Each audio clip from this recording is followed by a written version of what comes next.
Hi, my name is Manda McKay. I'm a professional artist and I'm going to be giving you tips to help enhance your creativity in these videos. And these are for any level of expertise, whether you're an artist or you just consider yourself to be a creative hobbyist, and even if you're just a complete beginner, these tips will be useful for any level. So I recently did a video about dealing with criticism of your creative work. And a friend saw the video and said, well, what about self-criticism if you're very critical of your own work and it's coming from yourself and not somebody else? So I thought I'd go ahead and try to address that in this video. Thank you, Celeste, for the suggestion. So I've been pretty lucky to not, through most of my life, be terribly critical of my creative work. With a couple of notable exceptions, I've been critical of myself in other areas of life, but I think because I started drawing and painting around the age of 2, so very, very early on, and of course, if you're a toddler, you might want to paint or do something at the same level as an adult, and you just can't. You can't compete with an adult on even the most basic tasks. So, I mean, no, the paintings and drawings weren't nearly what I wanted them to be, but that was okay. I was used to that in life. Now, my secret weapon, though, was that my mother was giving me art lessons. And she was very positive. I had a very positive and supportive family. And so she taught me how to critique my own work without being really critical and being really down on myself about it. And I think because of this secret weapon, which was my mom giving me these art lessons, right away I was more advanced than other kids. And I started winning awards right away. They were just small local awards. But at age 4, I won a blue ribbon at the South Carolina State Fair. And then I continued to win, if I entered an art contest with other local kids, I would usually win an award just because, like I said, I'd been having art lessons from a very, very early age. So because of these awards, I get to my first time where I was extremely critical of my own work. And this is one of 2 times. But this first time, I was 11 years old, and because of the awards I was winning, I was actually invited to take a watercolor class that was for grown-ups. The teacher herself invited me, and I guess not that it should have made that much of a difference, but when I heard grown-ups, I was thinking of people my parents' age, and it turns out it was gray-haired retirees in their 60s and 70s. And they had had a lot more practice than I had, a lot more experience. And I really struggled to hold my own in that class. I just could not get it right. And I became very down on myself. And I remember one time in particular where I was struggling to paint something. I think we had a bouquet of flowers on the table, and I just could not get it to look right. And I just remember hating myself, basically, and trying not to cry, especially not wanting to cry like a little baby, 11-year-old, who should not have been in this class with the grown-ups. And luckily, a kindly gray-haired gentleman saw what was happening and started talking to me in an encouraging way, much like my mom would. So I managed to not break down and cry like a little baby, and I got through the class, and I actually did learn a lot, even though I really thought that my work was terrible at that time. But pretty quickly afterwards, I could tell that, yeah, it was worth that because I did improve a lot. Now, jump ahead to age 18, and this was the other time that I really was hating my own work. So I was taking my one and only oil painting class, and this was in college. And I had already taken probably, I think, 6 or 7 college art classes and gotten A's in all of them. And this oil painting class, I got a B, and I probably didn't even deserve that. But I had never painted in oils before, so this was a brand new medium. But I think the thing that was really throwing me was that it was also a new technique. I had liked to paint realistically, and this professor did not want that. He made us paint with really big brushes, and he wanted a looser sort of style. So I think it was the combination of both a new technique and a new medium together that I just could not get it right. And I did, I I wanted to be able to paint in that looser style, but I really wanted to paint realistically. And I did have a hunch that if I had smaller brushes, I could probably do it. But it didn't matter. This is what the professor wanted us to do. And I just could not do it for the life of me. Now the other classmates, they seemed to be doing just fine. And they even had like, they were so far ahead of me. It was like they even had preferred colors that each one of them liked to use. And I had never even thought about that because I would just, if I was painting a pink flower, it was pink.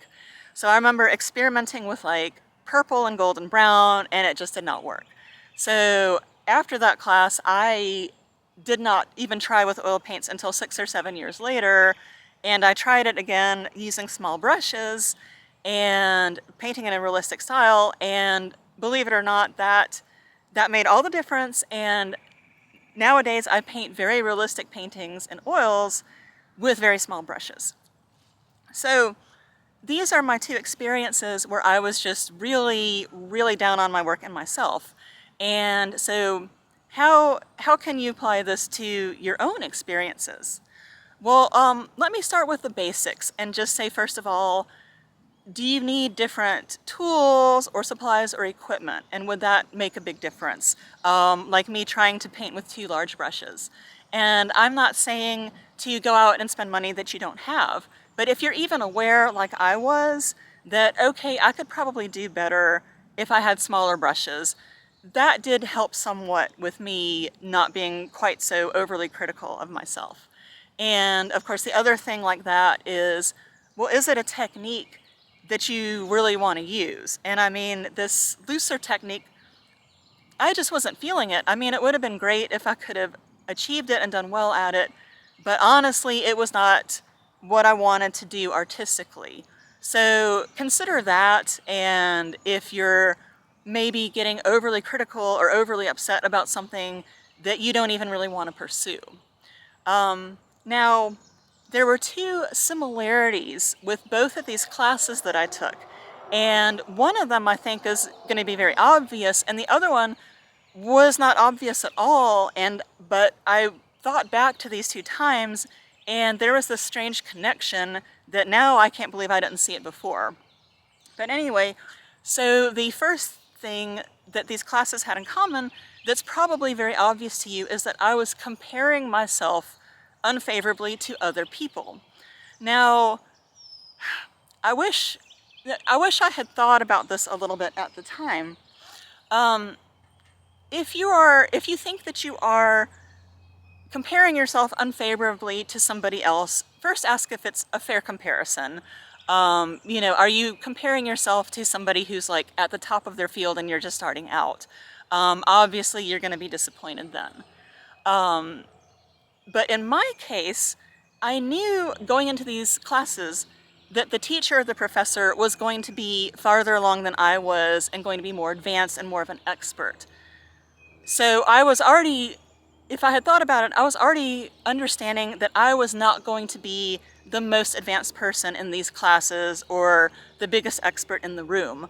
So if I could accept that about one other person in the room, why couldn't I accept that about the other students? So try to think of that if this is a sort of situation you're in. If there's even one person in the world doing what you're trying to do that you think is better, you perceive as being better at it than you, but you're okay with that for whatever reason, because maybe they're the expert. You're trying to paint like Rembrandt and you accept that Rembrandt is maybe more advanced than you. If that's the case and you can find even one other artist or whatever creative field you're working in, then see if you can extend that a little bit more to whoever else you feel like you're comparing yourself unfavorably to.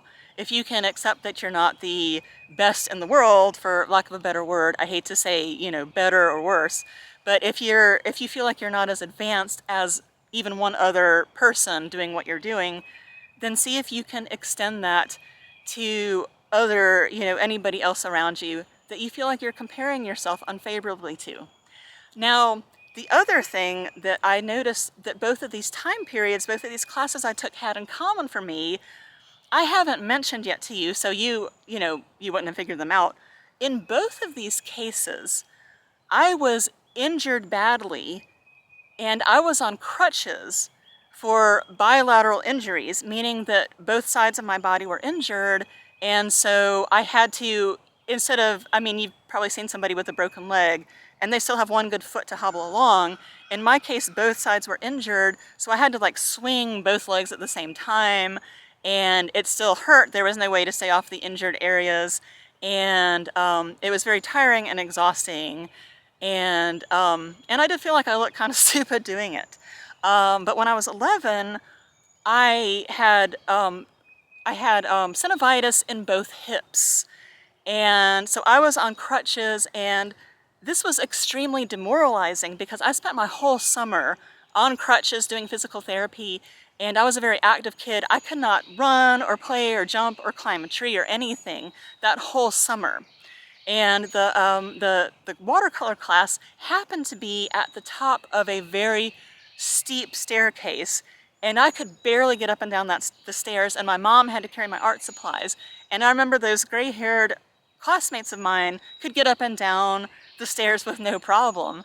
And I was so demoralized, and I felt like my body had betrayed me. I felt like I was the kid and I should be the one running up and down the stairs. And I just got to where I was hating my body for doing this to me. And I really think that I then extended this to my artwork. You know, and maybe it was just because I was feeling so vulnerable, maybe it was because I was in pain, but I can't help but notice that this happened at the same time that I was very critical of my work. Now, when I was 18, I had bilateral plantar fasciitis, and that's just a feeling in both feet like I was walking on knives all the time. And again, I was on crutches for a couple months. It was like the whole quarter of college.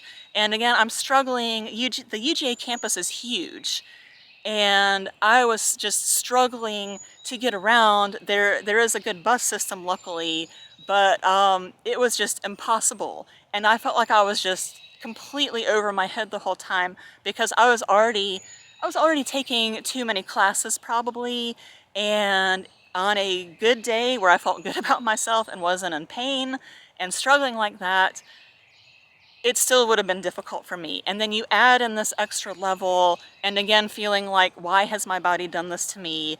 And I think I just turned it inward and started thinking, hating myself for doing such a terrible job in that oil painting class.